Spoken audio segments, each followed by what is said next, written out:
Zahira NIM E20193107 akan mempresentasikan tentang teori tabungan dan investasi dalam ekonomi Islam kepada Bapak Dr. Abdul Wadud Nafis selaku pembimbing mata kuliah Ekonomi Makro Islam.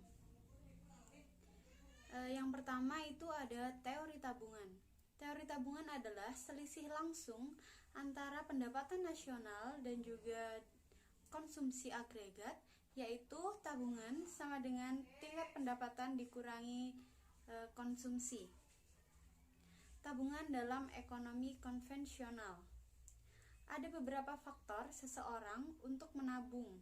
Di antaranya, yang pertama itu adalah kekayaan yang terkumpul, yang kedua ada suku bunga, yang ketiga sikap hemat, yang keempat status ekonomi, yang kelima distribusi pendapatan, dan yang terakhir maksud saya itu ada pensiun yang cukup. Kemudian ada menyelamatkan ekonomi Islam. Menurut Monzer Kaf dan Umar Chapra, pengeluaran yang berlebihan itu dilarang, dan Al-Quran serta Sayyinah juga mengkritik keras mengumpulkan tabungan.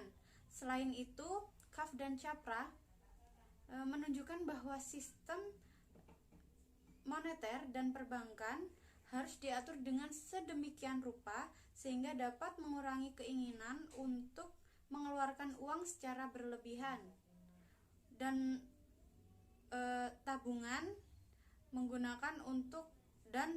itu digunakan untuk produksi sosial. Oleh karena itu dapat dikatakan bahwa motivasi utama penyelamatan masyarakat di sini adalah hidup hemat atau sederhana. Kemudian ada teori investasi. Teori investasi dalam konvensional. Dalam investasi adalah pengeluaran perusahaan untuk membeli barang modal dan peralatan produksi yang digunakan untuk meningkatkan kemampuan produksi barang dan juga jasa yang tersedia dalam perusahaan tersebut. Secara umum, investasi itu mengacu pada total investasi dan peralatan perusahaan, yaitu total nilai pasar dari bangunan dan peralatan tahan lama serta perubahan nilai persediaan perusahaan. Total investasi itu meliputi pembelian mesin baru, pembangunan pabrik, pembangunan rumah baru, dan juga perlengkapan perusahaan lainnya. Ada 3 bentuk pengeluaran investasi. Yang pertama ada investasi tetap perusahaan yang digunakan untuk membeli barang modal seperti mesin dan juga alat-alat produksi untuk perusahaan.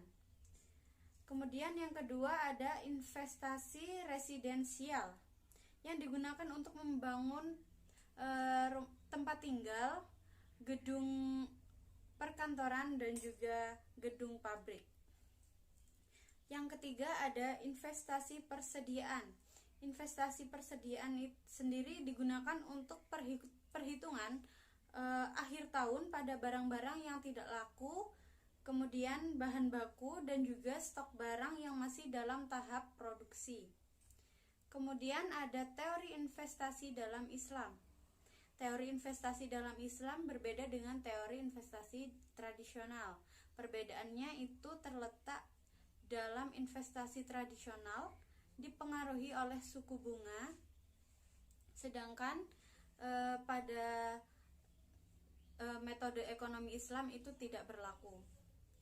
Investasi dalam perekonomian Islam merupakan fungsi dari tingkat pengembalian yang diharapkan. Menurut Matt Wally pada tahun 1995, investasi di negara-negara yang mengikuti ekonomi Islam itu dipengaruhi oleh 3 faktor. Yang pertama ada sanksi atas aset hobo idle, yang kedua ada segala bentuk hype, dan segala jenis perjudian itu dilarang. Kemudian yang ketiga ada tingkat bunga berbagai pinjaman adalah 0. Sekian presentasi dari saya. Apabila ada salah kata, mohon maaf. Wassalamualaikum warahmatullahi wabarakatuh.